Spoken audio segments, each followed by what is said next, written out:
Hello everyone, welcome to my new another blog video. আশা করি সকলে খুব ভালো আছো। এদিকে আমি অনেক ভালো আছি। এই যে পেছনে আমার বডিগার্ডরা আসছে। আমি যতদিন পরীক্ষা দিতে গেছি, পরীক্ষা কেন, আমি যেখানেই যাই না কেন ওরা পেছন পেছনে আসবেই, আমাদের বাড়ি প্রত্যেকে। আজ ছিল আমার ফার্স্ট সেমিস্টারের লাস্ট এক্সাম। আজ খুব একটা চাপ ছিল না, কারণ আজকে শেষ পরীক্ষার দিন, আমাদের শুধু এমসিকিউ হবে। এক্সাম শেষ হওয়ার পর আমাদের কিছু প্ল্যান আছে, তো ভাবলাম যে ব্লগটা তো করাই যায়। কথা বলতে বলতে কিন্তু টোটো থেকে বাসে উঠে পড়েছি। আর বাসের পেছন দিকে এত ঠাকুরের ছবি, বেশ ভালো লাগছিল দেখে। এদিক থেকে আমি একা না, আমার বান্ধবীও যাই।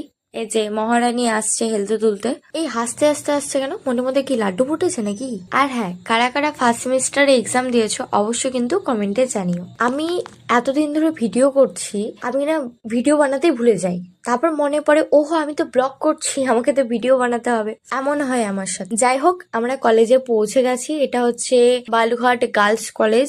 আমি সম্পূর্ণ নাম বলতে পারছি না। আমি আর আমার বান্ধবী এতদিন ধরে এক্সাম দিচ্ছি, ঘর আর সিট না, মানে আমরা কিভাবে যে এত ওকে, সবাইকে এখন টাটা, দেখা হচ্ছে 2 ঘন্টা ব্রেকের পর।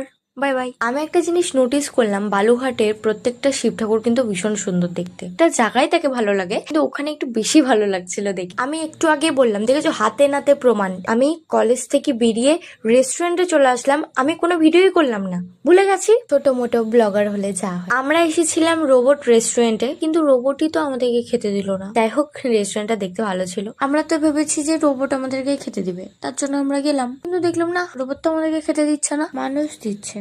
যাই হোক, ফার্স্ট আমরা অর্ডার করেছিলাম হাক্কা নুডলস, দেন আমরা অর্ডার দিয়েছিলাম মাটন বিরিয়ানি। এদিকে চলে এসেছে আমার দিদি। দেন আমরা রেস্টুরেন্ট থেকে বেরিয়ে বাসে উঠে পড়ি। আর ওই দিন না ভীষণ গরম ছিল, ভীষণ।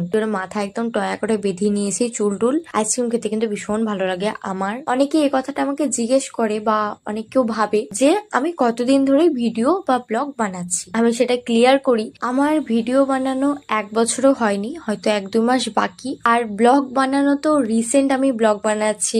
আমি শুধু রিলস বানাতাম, কোনো ব্লগ করতাম না। আমি এটা জানতামই না যে ব্লগ আর কন্টেন্ট ভীষণ ইম্পর্টেন্ট। আশা করি এই কোয়েশ্চেনটা সবার কাছে ক্লিয়ার হয়েছে। একটু আগে বাসে এত ভিড় দেখলে, দেখেছো, এখন একদমই ফাঁকা। শেষ মাথায় কেই বানাবে। বাসের জানলার ধারে বসতে সত্যি ভীষণ ভালো লাগে। বাস হোক বা যেখানে হোক, জানলার ধারে বসতে ভীষণ ভালো লাগে। আর রোদটা এত সুন্দরভাবে পড়ছে, রোদ না, মনে হচ্ছে ডিজে লাইট। আমার অনেকগুলো মিউজিক ভিডিওর অফার আসে, কাজ আসে, কিন্তু সেগুলোকে আমি অ্যাকসেপ্ট করতে পারি না, কারণ না আমি অত দূর যেতে পারবো, না তারা আসতে পারবে। যাই হোক, বাড়িতে এসে দেখছি এই যে দুজন মারপিট করছে, মানে খেলছে আর কি। ভিডিওটা এত দূরে ছিল, ভালো লাগলে অবশ্যই লাইক কমেন্ট শেয়ার করুন। নেক্সট ভিডিওতে আবার দেখা হবে, টাটা।